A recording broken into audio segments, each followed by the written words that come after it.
Hello. Hey guys. Long time no talk. 2 months of hibernation, and we won't allow this to happen again. Not hibernation from like our lives, but No. hibernation from YouTube. Yes, lots has happened. Yeah. So much we had to write it down. Like, look at that shit. Crazy shit. Okay, so our lives are Typical Sirens, welcome to downtown Hamilton. Yeah. Woo. Sirens Where it's 24/7. and smoggy all the time. This should be like a commercial for Hamilton. Yeah, I know, right? Yeah, so what has been going on? In our lives over the past 2 months. So we found a good home for Paige and Sapphire. Alright, so let's talk about that a little. Okay, so for those of you that don't know, we used to have 4 cats. Yeah. Like 4. Fuck off. And Yeah. it became overwhelming. Yeah, and we have a spacious 2-bedroom apartment. Like, it's something we're bragging about. Yeah. And 4 cats were too much. I don't think anybody should have 4 cats unless you have a multi-level place. And it got to the point where it was 2 against 2. They were fighting all the time. Yeah. Paige was actually getting clawed by 2 of them. Yeah, because the other 2 didn't have... They've been declawed because, you know, like, where I was living before, like, growing up, they didn't want claws anymore. So we had to declaw those 2 cats, and then eventually they came to me. And it wasn't fair to have 2 with claws and 2 without claws. We found them a good home. A really good home with a really great owner. Yeah, and they both adapted and adjusted really well being there. So it was definitely the best decision for us, and it was what was best for them. And it also benefited our other 2 cats a lot as well. Yeah. They are a lot happier. Yeah, little Ollie's just sleeping over there in the corner, and Willow is Lord knows where. Yeah. But yeah, they're a lot happier, and you know they don't fight as often. No, Oliver and Willow are like best friends. They're inseparable. They do a lot of things together, and they actually get along together quite well, considering Willow didn't like any other cats before. No. So She's a bad bitch. Yeah, she No is. new friends. No, not for her. The next thing that happened is we both got jobs. Oh man. Yeah. We both got Good jobs. Good jobs. Good at that. jobs, So not yeah. like fast food. So like we're actually fairly proud of where we work. Yeah, we are.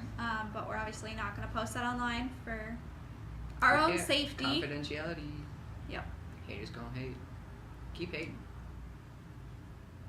Yeah, we got a terrible virus. Yeah, we did. Terrible. Terrible. We were so sick. Bedridden. Couldn't do anything. For like, so long. just felt so foggy in the brain. It's not anything abnormal, but you know, like, it just consumed our brain even more, and like made us more exhausted than we already were. So we both had sinus infections. We both had ear infections, and I had tonsillitis. But Sky was lucky. Sky didn't get tonsillitis because Sky has no tonsils. This motherfucker over here doesn't have any tonsils. Yeah, that's right. Can't catch that shit. Can't touch this. We forgot something to add to the list. What? Willow. Willow. Oh, Willow Escape Whitlock. Oh yeah, they have middle boy. names. Do we have a story for you? Willow. Yeah. This was what, like a month ago? Yeah, maybe a month ago. Willow pushed our screen out of our bedroom window, and we live on the 8th floor. Yeah. So Cats can only live about 4 stories high from a fall, you know, safely, you know, if they land properly.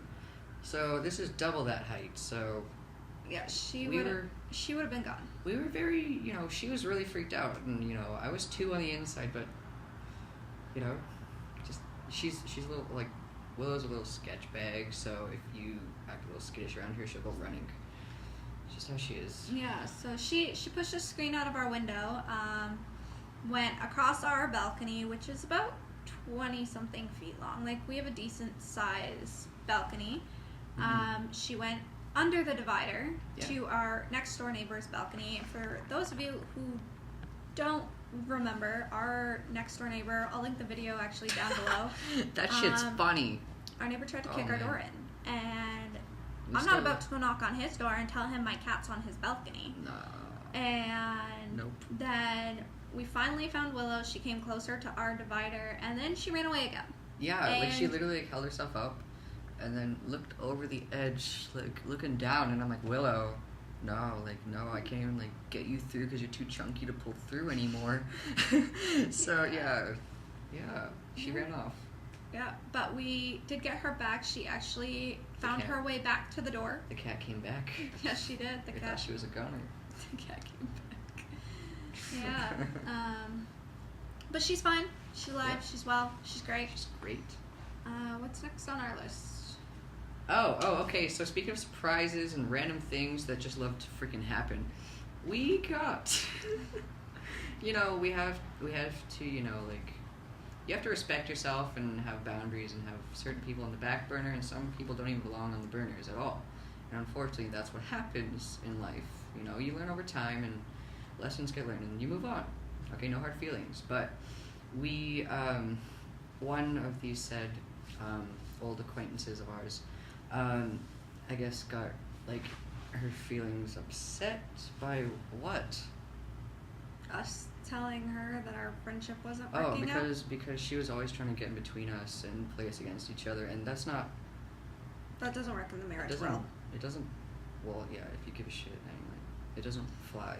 However, we opened up the door and to go out one day, just her and I, on a nice adventure, and then what the fuck is taped to my motherfucking door but a fucking two-sided, folded up neatly, taped on my door letter from said person. Alright, so we open this up, and inside, like, there's like a picture right in the middle. Before I read anything, right in between everything. That's the first thing we noticed. A drawing. She spent time drawing a knife. Okay, so let's say it's literally about this big. Takes up, there's like this much space on each end of the paper that's left of a knife. Was it a bloody knife? Yeah, with blood dripping down it. Yeah, if I didn't give if I, gave a fuck about that story and didn't just toss it in the trash like it was a piece of trash to me, then, I would show you guys, but I threw that shit out. Took that trash to the curb. Negativity at its finest. Exactly. So that was kind of like, really? You have to go that far? Like, just because I just set a boundary and you didn't want to respect it. Sorry. Adios, muchacha. Yeah. So we went to Rib Fest. Yep. It was good. It was really good. Delicious. I don't remember the name of the place that we purchased from, though. No, but they were fucking great. They were great. Were they Canadian? I think so. We chose a Canadian one because it was Canada 150 this year, so that's why. Yeah, so we got a blooming onion with chipotle mayo. So good. And yeah, for those of you that haven't had one, go out and find one, like now. So good. We also got the vegetarian nightmare, which was a half. Is it half rack of ribs? Yeah. Yeah. A pound of pulled pork. And then half a chicken? Yeah. Yeah. Half a whole chicken or something like that. And it was so good. Yeah, it was really good.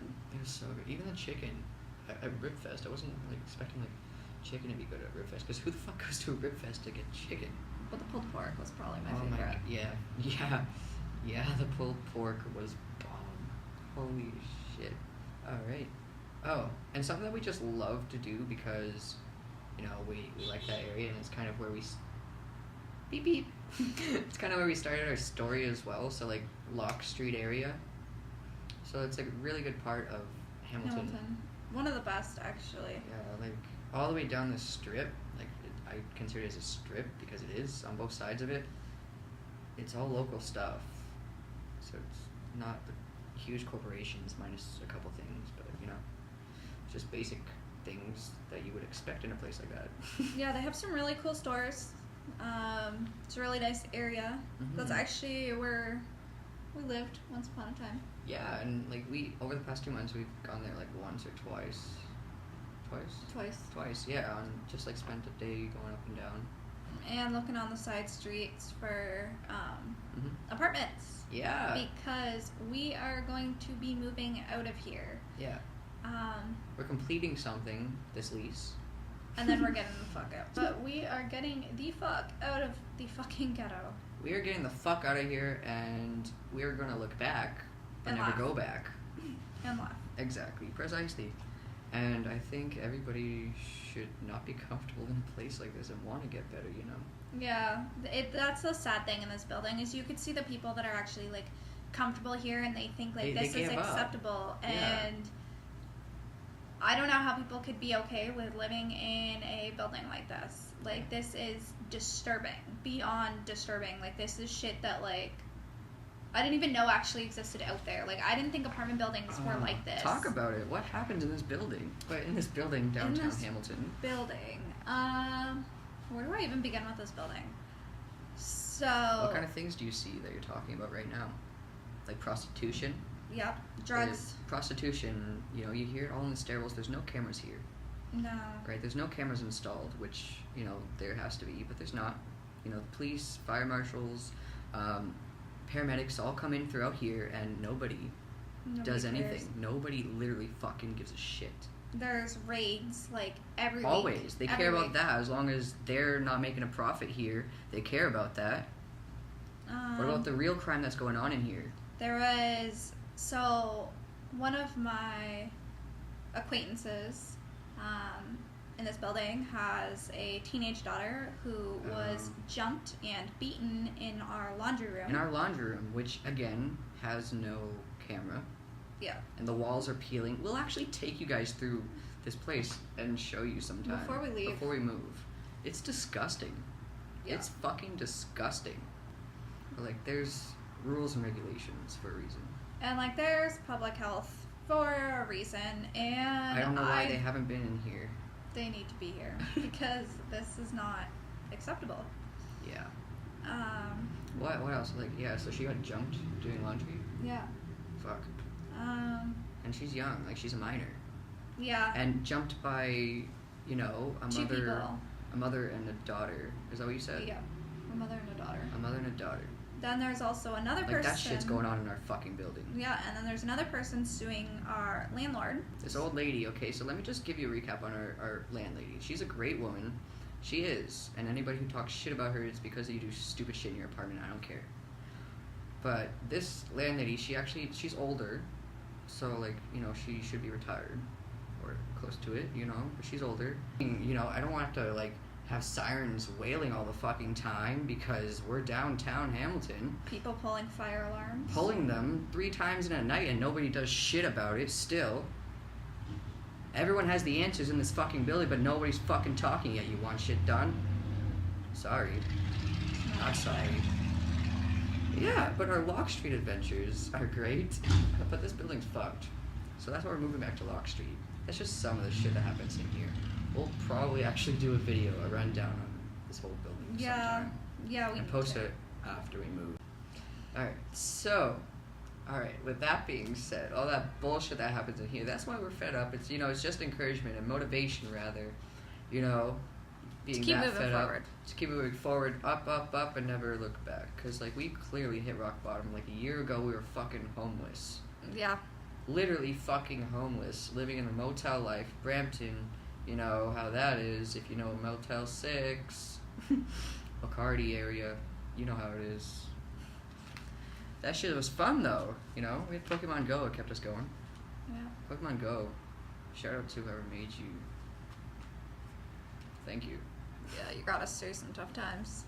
Hard times. That was literally all we had to do there. We had like 8 TV channels.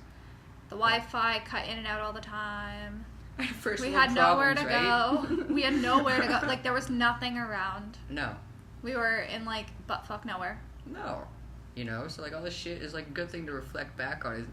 Like, we actually laugh about these times, like, in the motel days. I'm grateful we at least have a roof over our head now and like an apartment and stuff like that. Like we have apartment. Yeah, we have a nice size apartment. Yeah. We're doing pretty well for ourselves considering a year ago all of our stuff was in a storage locker and not even in boxes. We couldn't afford boxes. We had to put them in fucking garbage bags, yo.